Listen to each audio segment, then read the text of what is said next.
Grand-père sans enfant, dans un large filet de pur chanvre tressé, comme l'enfant dormait, doucement balancé, à la branche flexible et sous l'ombre d'un chêne, sa mère travaillant la forêt prochaine. Un vieux mendiant chauve apparaît tout à coup. Regarde, tout joyeux s'approche à pas de loup. Il baise de l'enfant la figure vermeille. Et l'enfant, l'œil mi-clos, croyant rêver, s'éveille. Mais soudain, quand il voit cette bouche sans dents, qui rit d'un rire énorme avec des trous dedans, ce nez gros et camus pourpré du jus des treilles, et le double éventail de ses larges oreilles, il a peur. Il s'écrie. Il pleure.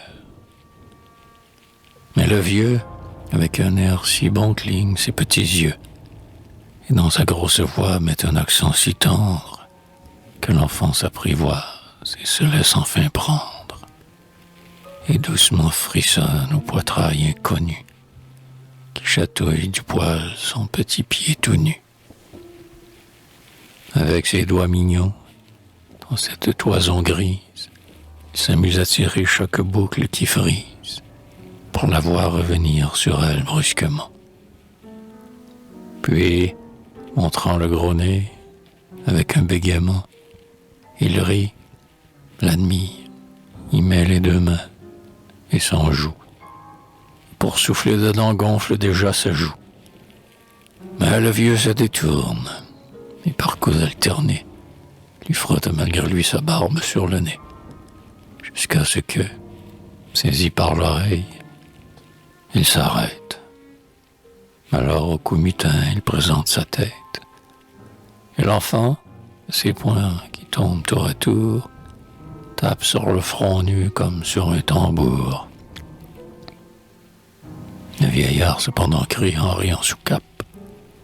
Il lui paie en baiser les coups dont il le frappe, et le presse sur lui plus amoureusement, heureux d'être vaincu dans ce combat charmant, qui se fait sans colère et qu'il perd sans défense.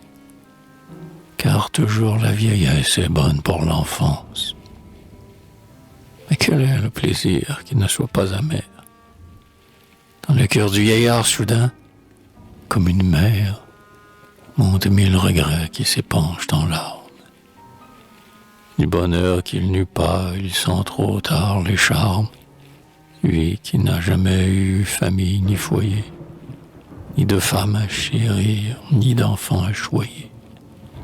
Lui qui depuis longtemps ne connut d'autre envie que d'errer sans rien faire au hasard de la vie.